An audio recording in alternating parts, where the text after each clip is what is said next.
Praise the lord. Today Bible reading కీర్తనలు 30వ అధ్యాయము. యెహోవా, నా శత్రువులను నా విషయమై సంతోషింపనీయక నీవు నన్ను ఉద్ధరించియున్నావు. అందుకై నేను నిన్ను కొనియాడుచున్నాను. యెహోవా నా దేవా, నేను నీకు మొర్రపెట్టగా నీవు నన్ను స్వస్థపరిచితివి.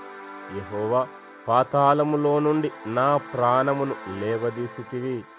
నేను గోతిలోనికి దిగకుండా నీవు నన్ను బ్రతికించితివి. యెహోవా భక్తులారా, ఆయనను కీర్తించుడి. ఆయన పరిశుద్ధమైన జ్ఞాపకార్థ నామమును బట్టి ఆయనను స్తుతించుడి.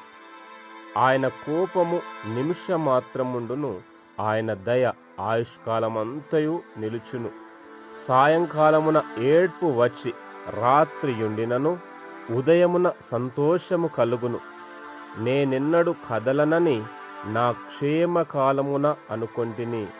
యెహోవా, దయ కలిగి నీవే నా పర్వతమును స్థిరపరచితివి.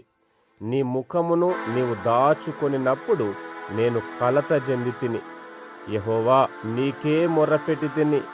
నా ప్రభువును బతిమాలుకొంటిని. నేను గోతిలోనికి దిగిన ఎడల నా ప్రాణము వలన ఏమి లాభము? మన్ను నిన్ను స్తుతించునా? నీ సత్యమును గూర్చి అది వివరించునా? యెహోవా, ఆలకింపుము, నన్ను కరుణింపుము. యెహోవా, నాకు సహాయుడవై యుండుము.